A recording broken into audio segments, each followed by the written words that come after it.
الله نحمده ونستعينه ونستهديه ونستغفره ونعوذ بالله من شرور أنفسنا وسيئات أعمالنا من يهده الله فلا مضل له ومن يضلل فلا هادي له أشهد أن لا إله إلا الله وحده لا شريك له وأشهد أن محمدا عبده ورسوله يا أيها الذين آمنوا اتقوا الله حق تقاته ولا تموتن إلا وأنتم مسلمون يا أيها الناس اتقوا ربكم الذي خلقكم من نفس واحدة وخلق منها زوجها وبث منهما رجالا كثيرا ونساء واتقوا الله الذي تساءلون به والأرحام إن الله كان عليكم رقيبا اللهم صل وسلم على سيدنا محمد وعلى آل سيدنا محمد.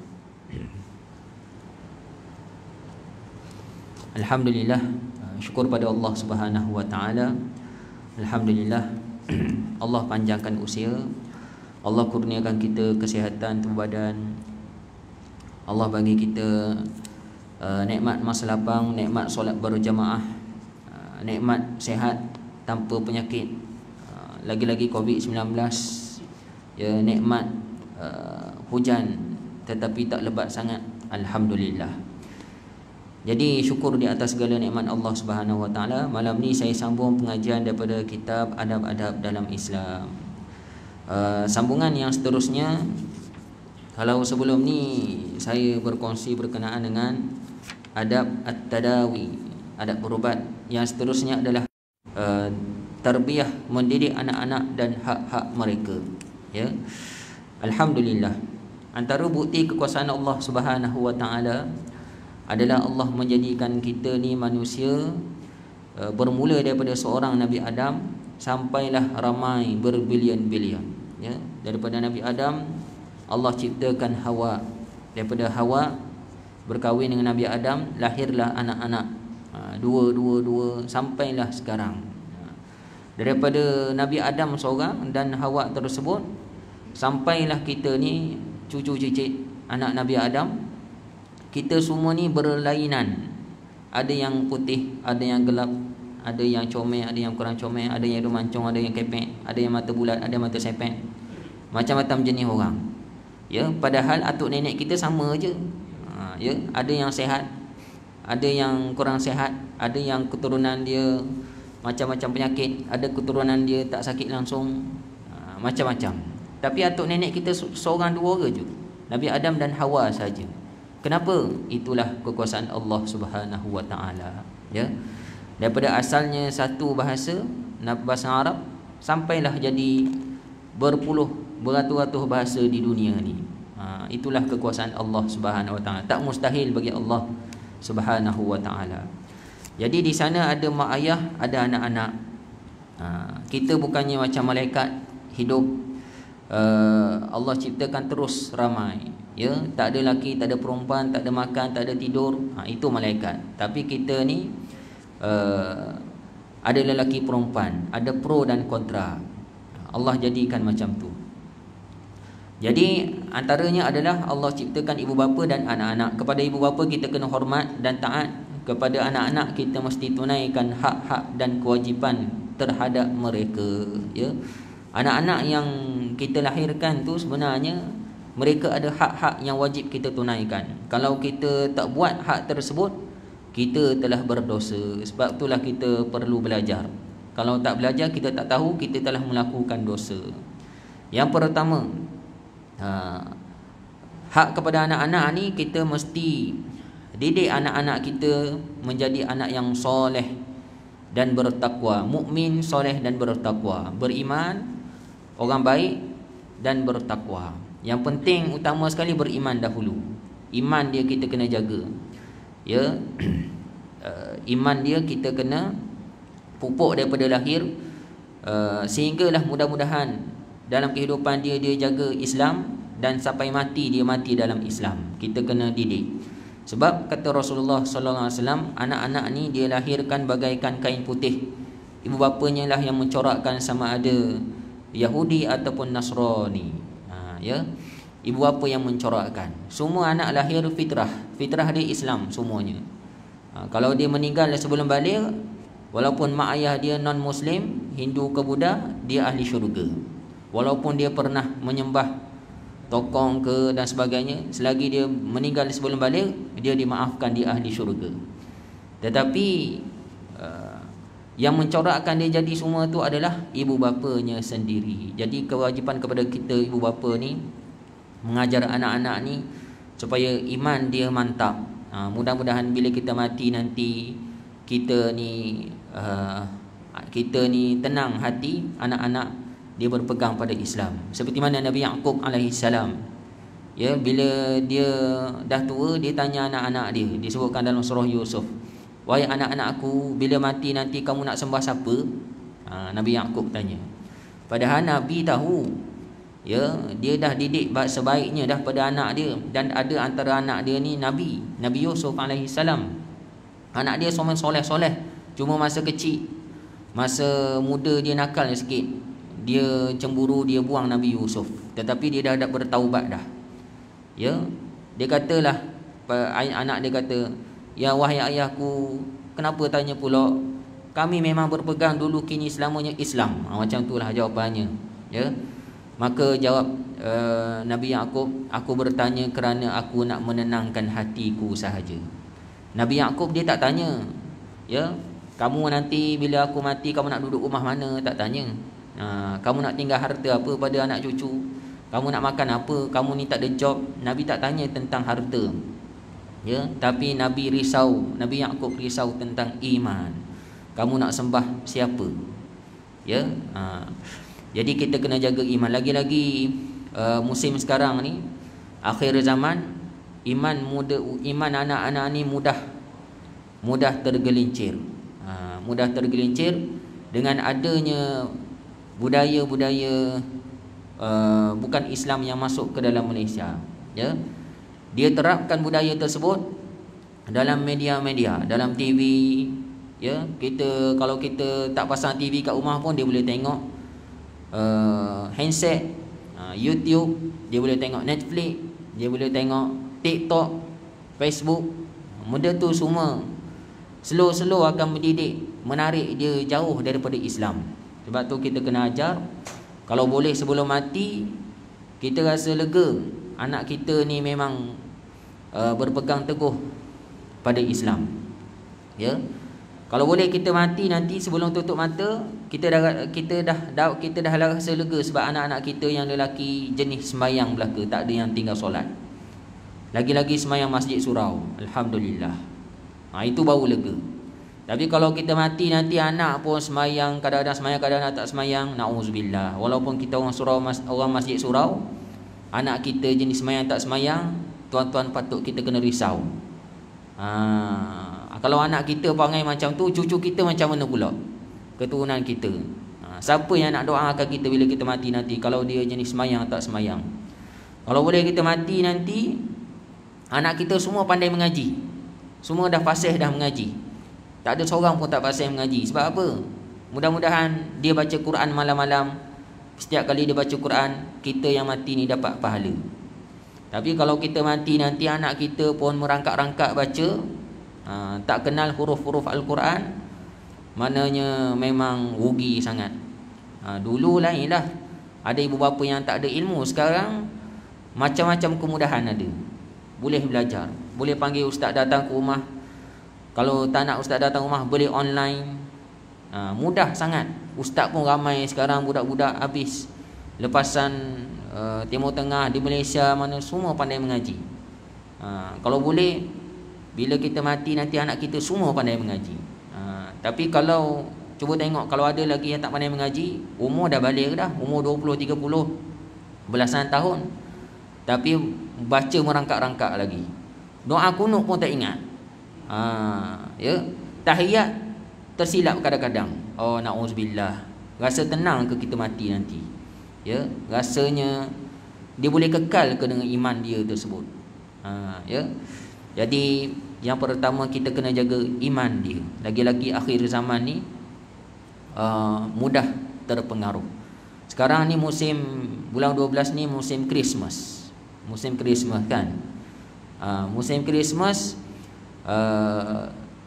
adalah perayaan Christmas. Antara budak-budak suka tengok adalah cerita-cerita Santa Claus, yang rusa terbang tu, naik kereta salji dia tu terbang, rasa best je tengok. Itu sebenarnya jarum-jarum halus orang Nasrani, tuan-tuan, nak suruh kita rasa seronok dengan agama mereka. Jangan dibiarkan tengok cerita tersebut. Kalau boleh jangan tengok, ya, larang anak-anak tengok. Sebab Allah berfirman, walan tarda ankal yahudu walan nasara hatta tattabi'a millatahum. Allah tidak akan redha, mereka tidak akan redha, orang Yahudi dan orang Nasrani kepada kamu sehinggalah kamu mengikut millah mereka, ikut budaya dia sikit demi sedikit. Ya. Jadi kalau boleh jangan tengok, tuan-tuan. Kalau anak tengok, jangan tengok. Itu bukan budaya orang Islam, ya. Kalau pergi pasar raya, kadang-kadang dekat pasar raya ada pokok kan, pokok ru, pokok karisma, ada lampu-lampu semua tu. Jangan rasa seronok sangat nak ambil gambar selfie di belakang pokok. Ada pokok belakang dengan anak-anak semua. Lepas tu upload dalam Facebook. Ustaz pula tu. Ya. Sepatutnya kena rasa malu nak upload dalam Facebook. Jangan rasa bangga dengan benda-benda yang bukan syiar Islam. Kalau ambil berlatar belakangkan gambar masjid, okey lagi. Berlatar gambarkan mimbar ke, tuan imam ke, ini berlatar belakangkan benda yang bukan syiar Islam. Tak patut. Sepatutnya kita rasa malu. Tak boleh. Kita kena bangga dengan Islam itu sendiri, ya. Jadi janganlah. Kalau ada apa, meraihkan pun tak boleh dalam Islam, meraihkan. Ustaz saya Syekh Abdul Muhaimin, saya ikut dia pernah pergi pasar raya, dia nak beli telefon. Masa nak balik tu ada orang Chinese pakai baju Santa Claus lah, warna merah, nak sarung topi Santa Claus kan pada Syekh ni. La haram. Jangan haram. Saya terkejut tengok dia, masa tu saya remaja lagi. Sampai macam tu sekali dia tak suka lepas tu bila saya belajar dah lama sikit, baru tahu memang Islam, kita orang Islam tak boleh meraihkan kesyirikan. Perayaan-perayaan kesyirikan tak boleh. Kalau kita raihkan, kita pakai topi, raihkan agama dia, seolah-olah kita meredai kepercayaan syirik dia tersebut. Ya. Kalau kita bermudah-mudah, anak cucu kita lagi bermudah-mudah, cicit kita lagi teruk, cuik kita entah-entah terus ikut mereka. Na'udzubillah, ya. Jadi kita kena jaga iman. Untuk melahirkan anak-anak yang soleh-solehah, kata penulis, yang pertama mestilah memilih isteri yang solehah. Ya. Sabda Rasulullah sallallahu alaihi wasallam, tunkahul mar'atu bi li arba'. Dinikahi wanita ni kerana 4 sebab. Yang pertama walimaliha, kerana hartanya, walihasabiha kerana nasabnya, walijamaliha kerana cantiknya, walidiniha kerana agamanya. Fasfar bidzati taribat yadak, pilihlah yang beragama, kamu akan berlepas tangan. Hadis riwayat Imam Bukhari. Perempuan ni dikahwin kerana 4 sebab. Comel, harta dia. Kalau comel ni ratu cantik, kalau harta Datuk Seri Bida. Contohlah. Kalau nasab, anak raja. Kan. Ataupun anak tok guru. Kalau yang keempat ni kerana agama. 4 benda ni orang perempuan jadi rebutan.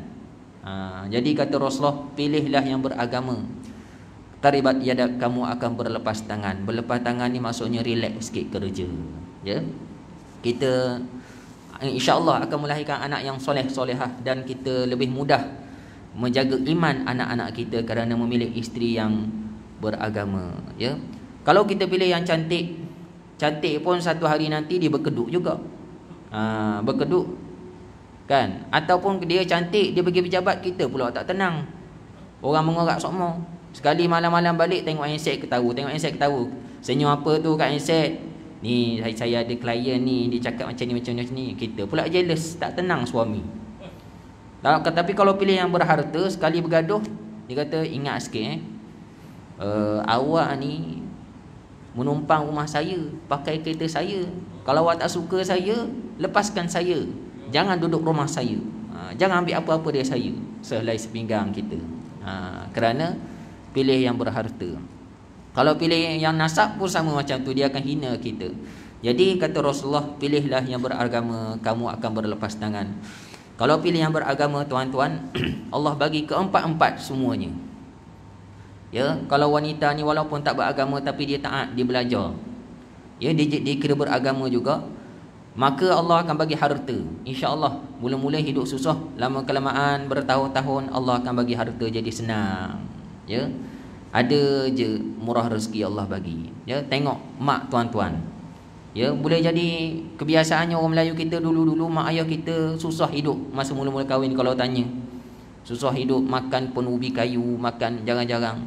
Tapi kerana dia ni isteri solehah, suami pun jaga agama, lama kelamaan ada harta. Malah boleh bagi kita tanah pula, boleh bagi rumah pula, pergi haji beberapa kali, pergi umrah. Sebab apa? Sebab jaga agama.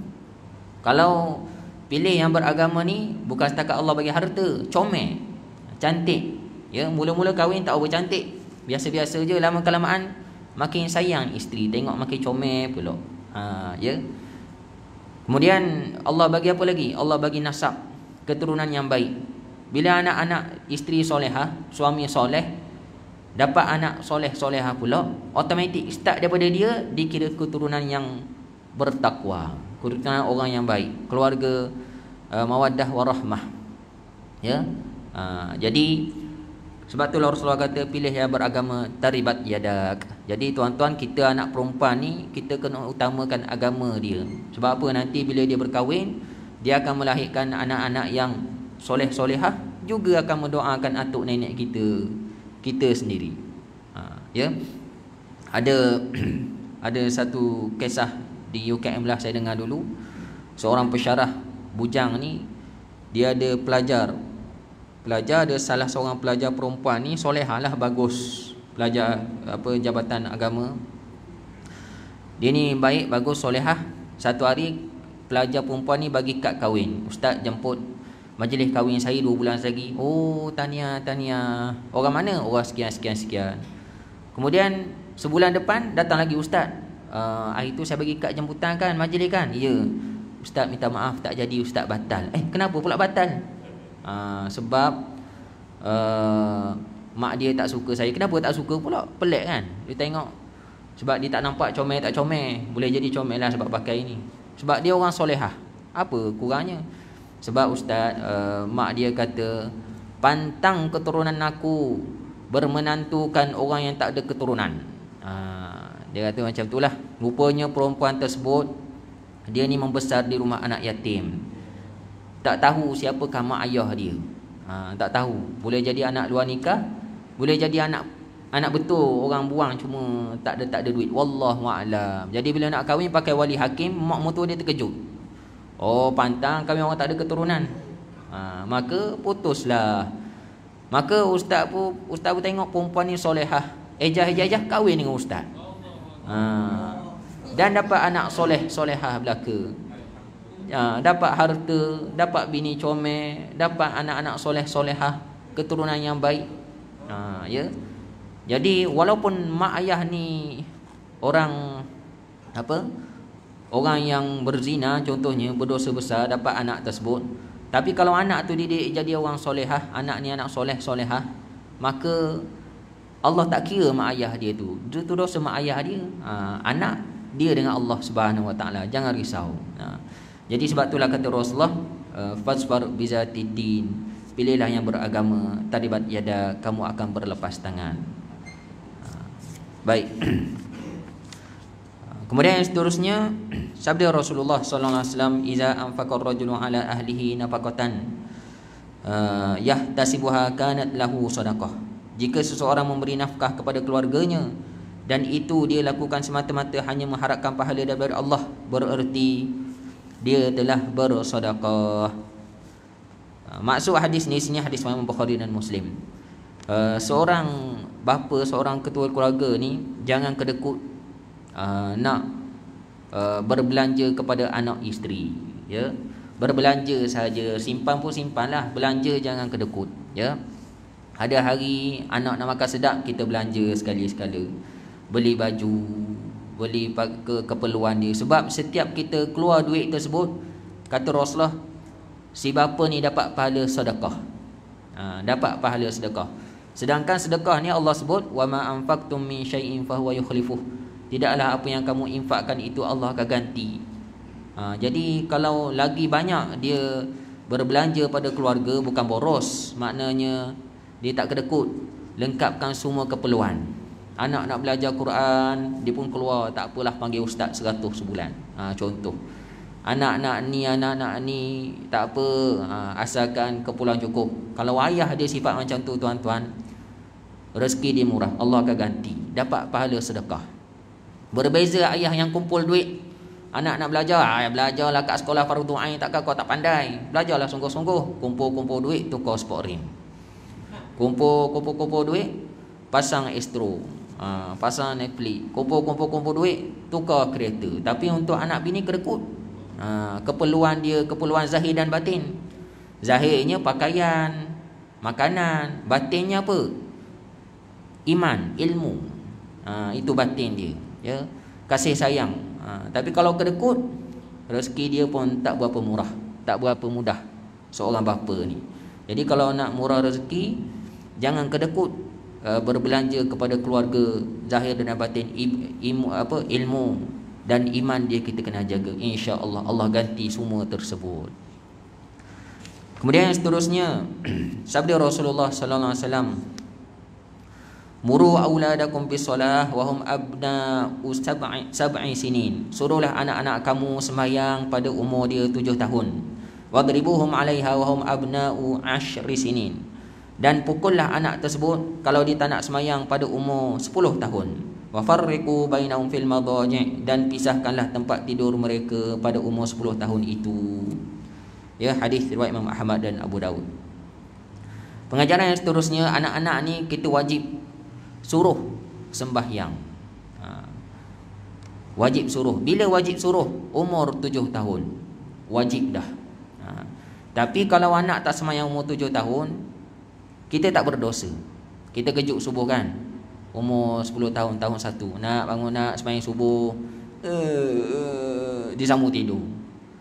Dia tak sembahyang, tak berdosa. Zuhur pula, nak sembahyang zuhur, dia pun tak sembahyang, main-main, kita tak berdosa. Masuk 10 tahun, nak sembahyang, masih lagi tidur atau masih lagi bermain, masa tu wajib denda. Wadribuhum, kata Rasulullah, pukullah mereka. Kalau tak sembahyang bila umur 10 tahun. 7, 8, 9 jangan pukul lagi. Rasulullah bukan kata tak boleh, Rasulullah kata bermula 10 tahun. Benda ni dengar ringkas, mudah, sebenarnya ramai orang tak ambil cakna, ya, ramai. Lagi-lagi sekarang musim cuti sekolah, berapa ramai ibu bapa biar anak dia tidur sampai pukul 8, 9. Tak suruh sembahyang subuh. Padahal anak ni dah 7 ada, 8 ada, 9 ada, 10 ada, 11, 12, 13. Ya. Padahal 7 tak ada, Rasulullah dah suruh dah. Kena kejut 6.30 tu, contoh 6.30. Adik bangun, dek, bangun, tepuk-tepuk pipi. Tangan kita basah, lepas ambil sembahyang kan, sapu mata dia biar dia lap-lap sikit. Bangun, sembahyang subuh. Lepas sembahyang tidurlah balik, dek. Dapat pahala. Tapi kalau dia biar tidur sampai pukul 8, berdosa si bapa tersebut. Sebab Rasulullah suruh. Ya, umur bila? 7, 8, 9, 10 barulah kena rotan ke perlahan-lahan lah. Cakap.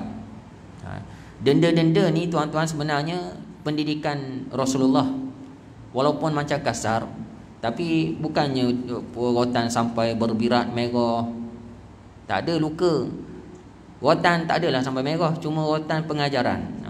Sebenarnya denda perlu dalam Islam. Dalam Islam ni ada denda. Apa dia? Contoh bila kita pergi umrah, pergi haji, bila tak buat kewajipan ke, fardu ke, kita kena apa? Denda, ganti, iaitu bayar dam. Ya, bayar dam. Kalau kita berpuasa bulan Ramadan, terlepas dengan isteri, kena bayar denda 3 bulan puasa. ataupun bagi makan 60 orang. 2 bulan berpuasa silap. Jadi itu denda dalam Islam. Tujuan Allah jadikan denda-denda dalam Islam, dalam hukum Islam ni supaya kita takut buat maksiat. Ya, kalau kita selalu denda anak kita kalau buat salah lah. Bila besar ni anak ni, bila nak buat salah sikit, nak mencuri, tak boleh. Akhirat nanti Allah potong tangan. Dia akan fikir macam tu. Kalau dia tak nak solat, tak boleh. Nanti akhirat Allah masuk neraka. Kalau nak riba rasuah, tak boleh. Nanti akhirat nanti Allah masuk batu dalam mulut. Ya. Macam-macam lah. Nak berzina, tak boleh. Ini dosa besar. Sebab apa? Daripada kecil dia telah ditrain oleh ayah dia dengan denda. Salah denda. Ini pendidikan Rasulullah. Tapi kalau kita kecil sayang nak denda, takut menangis lah, takut tension lah, apa semua. Bila besar, bila melakukan kesalahan, dia tak berapa takut dengan larangan Allah, amaran Allah. Kenapa kau mencuri ni? Alah, relax lah, RM2 je duit bos. Bukan berdosa ke? RM2 je. Dia tak rasa benda tu dosa besar. Ya. Jadi tak salah kita denda, sebab itu yang disuruh oleh Rasulullah SAW. Walaupun Rasulullah SAW sebenarnya tidak ada pun dalam sirah Nabi pernah rotan anak-anak. Nabi pernah hukum orang dewasa buat salah, tapi anak-anak dia tak pernah. Maknanya Rasulullah sangat pandai mendidik sampai tak perlu rotan. Ya. Jadi tuan-tuan, di sini saya tengok pangkat datuk ramai. Pangkat datuk. Kalau cucu balik ke rumah, cuti-cuti sekolah ni, nampak cucu tidur, pesan mak ayah dia, jangan biar anak tidur. Suruh semayang. Umur 7 tahun tu suruh semayang. Dia nak tidur. Yang umur 10 tahun tu wajib semayang. Tak nak semayang, cubit sikit. Ya pak, tengok anak kita pun tidur juga. Lebih teruk kan. Sama macam cucu kita. Tak boleh. Ya, kita kena ajar. Jadi itu yang disuruh oleh Rasulullah sallallahu alaihi wasallam. Wa farriqu bainahum fil madaji', dan pisahkanlah tempat tidur mereka pada umur 10 tahun. Pisahkan maksudnya antara anak lelaki dan perempuan. Ya. Tak boleh kita membiasakan anak lelaki dan perempuan tak boleh tidur sekali. Start bila? Umur 10 tahun. Tapi kalau sebelum tu lagi boleh. Lagi baguslah. Ya. Kalau rumah kita besar ada 5-6 bilik, bagus juga. Tapi kalau rumah kita ada 2 bilik je, bilik kita mak ayah, bilik anak-anak satu lagi. Anak pula campur lelaki perempuan. Umur 10 tahun pisahkan. Anak lelaki tidur kat mana? Tidur ruang tamu. Ya. Kalau rumah 2 bilik. Tapi kalau dia ni orang yang jaga iman, jaga agama, murah rezeki tuan-tuan. Niat je nak rumah 3 bilik. Usaha lebih sikit, tawakal, Allah bagi. Jangan risau. Allah Maha Pemurah. Kalau kita ni bertakwa, wa man yattaqillah yaj'al lahu makhraja. Siapa yang bertakwa, kata Allah, yaj'al lahu makhraja, akan dijadikan baginya jalan keluar. Kemudahan segala urusan. Bahkan ulama pun mengatakan bahawa anak lelaki anak perempuan duduk satu rumah, yang perempuan ni kena jaga aurat. Tak boleh pakai baju nampak longkang depan adik-beradik lelaki. Walaupun aurat antara lelaki perempuan ni longgar, adik-beradik tak boleh pakai baju nampak bahu, nampak ketiak anak perempuan. Tak boleh pakai seluar pendek sampai ke peha, tak boleh. Tak comel. Dia kena sampai bawah juga. Kain skirt ke sampai setengah keting tu okeylah tu. Baju sampai sini, t-shirt okeylah tu. Jangan nampak ni, nampak rambut tu tak apa, aurat adik-beradik longgar. Tapi yang bahagian-bahagian sulit tu tak boleh. Pakai ketat ke tak boleh. Ya. Baik. Kenapa? Kerana Rasulullah, kerana Islam mengajar supaya menjauhi zina. Allah menyebut wala taqrabuz zina, janganlah kamu menghampiri zina. Allah sebut dalam Al-Quran. Allah tak kata wala taf'alu, jangan buat zina. Allah kata jangan hampiri. Itu antara benda-benda yang menghampiri. Baik, yang seterusnya menerapkan akidah yang mantap pada anak-anak, tugas ibu bapa yang berat. Tugas ibu bapa yang sebenar, menerapkan akidah. Hadisnya daripada Ibnu Abbas. Ibnu Abbas ni satu hari dia naik unta ataupun kuda bersama Rasulullah sallallahu alaihi wasallam. Ibnu Abbas umur dia lebih kurang 10 tahun.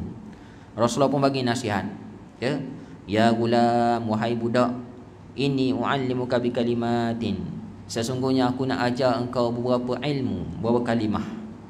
Ihfazillah yahfazka. Kamu jagalah Allah, Allah akan jaga engkau. Ihfazillah tajidhu amamak. Jagalah Allah, engkau akan mendapati Allah akan berada di depan engkau. Siapa kepada Ibnu Abbas? Ibnu Abbas ni umur 10 tahun. Tengok anak kita umur 10 tahun, boleh tak kita cakap macam tu? Tapi Ibnu Abbas ni sahabat Nabi, orang yang cerdik.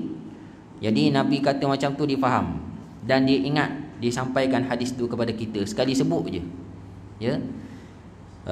Iza sa'alta fas'alillah. Bila kamu minta, mintalah dengan Allah. Maksudnya jangan minta dengan siapa-siapa. Wa iza sta'anta fasta'in billah. Bila kau minta perlindungan, minta tolong dengan Allah. Wa'lam annal ummah law ijtama'at ala an yanfa'uka bi syai'in lam yanfa'uka illa bi syai'in qad katabahu Allahu lak. Ketahuilah, kalau seluruh umat ni berkumpul nak bagi manfaat pada engkau, takkan kau dapat manfaat melainkan telah dituliskan dalam qada-qadar engkau akan dapat manfaat. Ni Rasulullah mengajar kepada Ibnu Abbas yang umur 10 tahun tentang qada dan qadar. Qada-qadar ketentuan Allah Subhanahu wa taala. Walau ijtama'at ala an yadurruka bi syai'in lan yadurruka illa bi syai'in qad katabahu Allahu 'alaika.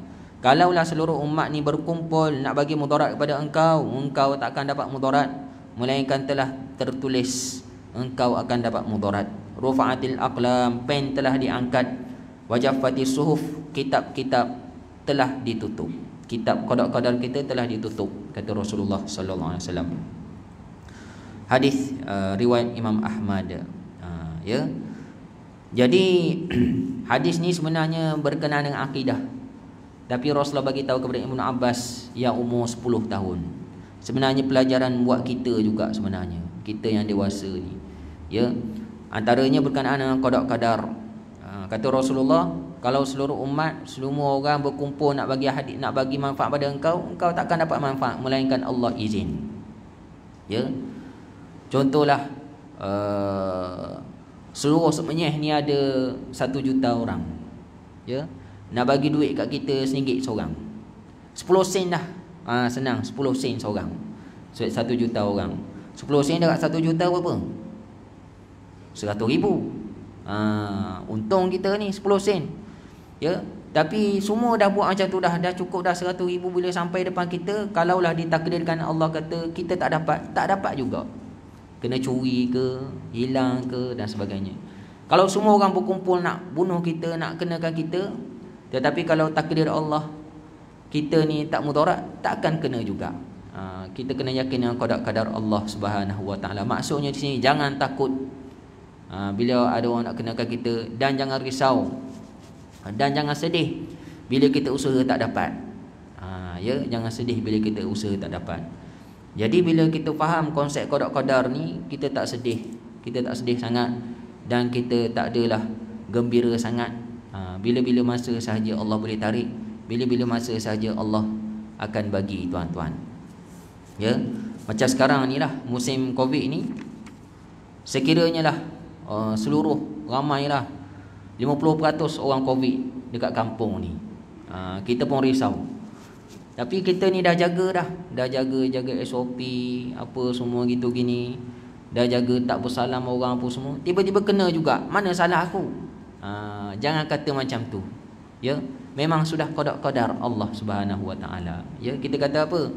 Alhamdulillah ala kulli hal. Segala puji bagi Allah di atas segala keadaan. Ya. Memang sudah qada-qadar Allah. Bukan salah siapa-siapa, bukan salah bersalam, bukan salah jumpa tu. Memang sudah qada-qadar Allah Subhanahu wa taala, ya. Baik. Ada orang tak berapa jaga, kan? Tak berapa jaga, bersalam merata-rata pergi bersalam orang Covid, tapi tak kena-kena. Memang qada-qadar Allah tak nak bagi dia kena. Jadi kita kena patuhi SOP macam biasa. Kita taat saja. Dalam masa sama kita berdoa, Mudah-mudahan tak kena. Kalau kena memang qada-qadar. Kalau tak kena alhamdulillah. Jangan takut sangat, ya. Datang je masjid surau sembahyang macam biasa, jumpa je orang pun semua, insya-Allah tak ada masalah.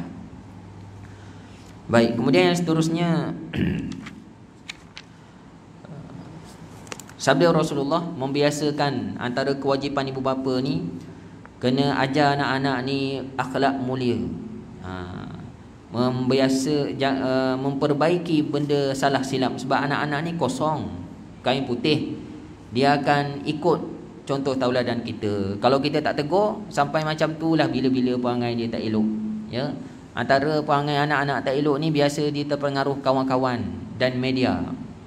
Apa yang dia tengok dia akan sebut, ya. Satu hari Nabi melihat Umar bin Abi Salamah.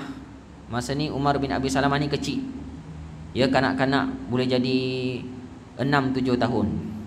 Dia ni nak makan, dia pun menghulurkan tangan kiri nak ambil makanan depan Rasulullah sallallahu alaihi wasallam. Nabi pun terus tegur, "Ya gulam, wahai budak, samillah, sebut nama Allah, wa kul bi yaminik, makan dengan tangan kanan, wa kul mimma yalik, makanlah yang dekat dahulu," kata Rasulullah. 4 nasihat. 3 nasihat. Sebut nama Allah, makan dengan kanan, makan yang terdekat dahulu. Ya. Jadi Umar bin Abi Salamah dengar Nabi cakap macam tu, dia terus amal terus. Padahal dia budak lagi, budak kecil lagi. Pengajaran di sini nak bagi tahu Rasulullah bila ada budak-budak buat salah depan dia, dia tak tangguh, dia terus tegur. Dia terus tegur. Jadi anak-anak kita kalau ada buat salah, tuan-tuan, jangan tangguh-tangguh, terus tegur. Ya, tegur. Tapi jangan tegur marah-marah, tegur elok-elok. Ya. Anak saya kadang-kadang dia tertinggi suara, "Ish, ayah ni." Tak baik cakap macam tu. Tak baik. Cakap dengan ayah macam tu berdosa. Istighfar. Astagfirullah. Dia sebut astagfirullah. Cakap elok-elok semula. "Ayah, minta maaf. Saya ulang macam tu. Ayah, minta maaf." Jangan start je terus tegur. Kalau kita biar daripada kecil, bila besar dia akan buat. Jadi ini yang diajar oleh Rasulullah SAW. Benda yang silap jangan dibiarkan, terus tegur, segera, sebelum dia menjadi buluh yang keras, melentur rotan ke buluh. Saya tak pernah melentur benda tu, jadi tak ingat. Biarlah daripada rebungnya. Jadi masa kecil lagi, itu yang diajar oleh Rasulullah sallallahu alaihi wasallam. Makan tangan kanan, makan tangan kiri, makan yang dekat dahulu, hormat orang tua. Semua tu kita kena ajar. Bila saudara mara datang rumah, anak-anak kena keluar, bersalam, ya, senyum. Lepas tu nak masuk bilik, baru minta izin masuk bilik. Ini tak, bila kita pergi rumah, semua menyorok dalam bilik. Mana anak? Oh, anak ada dalam bilik ni, yang dia ada kerja sikit, padahal main game. Kerja apanya? Itu silap mak ayah tak ajar lah tu. Ya, banyak kesilapan mak ayah sekarang. Tak menegur anak-anak buat salah silap, maka bila besar hilang adab dan akhlak dia. Jadi kita kena tegur. Ini yang disuruh oleh Rasulullah sallallahu alaihi wasallam. Baik. Kemudian yang seterusnya, bersikap adil. Adil ni macam mana? Adil ni maksudnya meletakkan sesuatu sesuai pada tempatnya. Adil ni bukannya maksudnya sama banyak. Sama banyak tu bukan adil. Ya. Kita ada anak lelaki, anak perempuan. Kalau sama banyak, masa time baju raya, hari raya, kita bagi 100 seorang. Yang anak lelaki seorang, Ali, yang perempuan Timah, kan? 100 seorang, 100 seorang, 100. Itu adil bagi pandangan orang biasa. Sebenarnya adil tak? Adil ni meletakkan sesuatu sesuai pada tempatnya. Macam mana? Anak perempuan 100,500, anak lelaki 100 untuk beli baju raya. Barulah adil. Kenapa adil? Sebab orang lelaki baju raya dia 3 je, ya, 3-4 je. Baju seluar spender. Ya, baju seluar spender. Kopiah kadang-kadang pakai je. Perempuan lain, baju, kain dalam, spender, coli, anak tudung, stocking. 8 benda. Sebab itu semua tutup aurat, kewajipan. Yang lelaki kewajipan dia tak ada pakai stocking, tak wajib. Kaki dia bukan aurat, kepala bukan aurat. Jadi kenalah lebih orang perempuan. Itulah baru adil. Jadi ibu bapa ni kena bijak, adil terhadap anak-anak dia. Tengok mana yang keperluan dia lebih je bagi. Keperluan dia kurang sikit bagi. Anak-anak pula kena sedar, ayah ni buat sebaiknya. Kalau ada salah sikit kurang lebih, semua tu kita halal lah. Tu pun dah mujur dah ayah kita membesarkan kita. Kita boleh kerja sendiri. Kalau ayah kita biarkan kita, entah jadi tak tahu jadi apa. Jadi kena berhalal-halal dengan mak ayah ni. Dan mak ayah ni kena bijak, adil. Satu hari ada seorang sahabat Nabi ni, dia datang jumpa Nabi. Wahai Rasulullah, tolong jadi saksi aku kali ni. Saksi apa? Saksi kepada anak-anak aku nak bagi harta kepada anak aku seorang ni.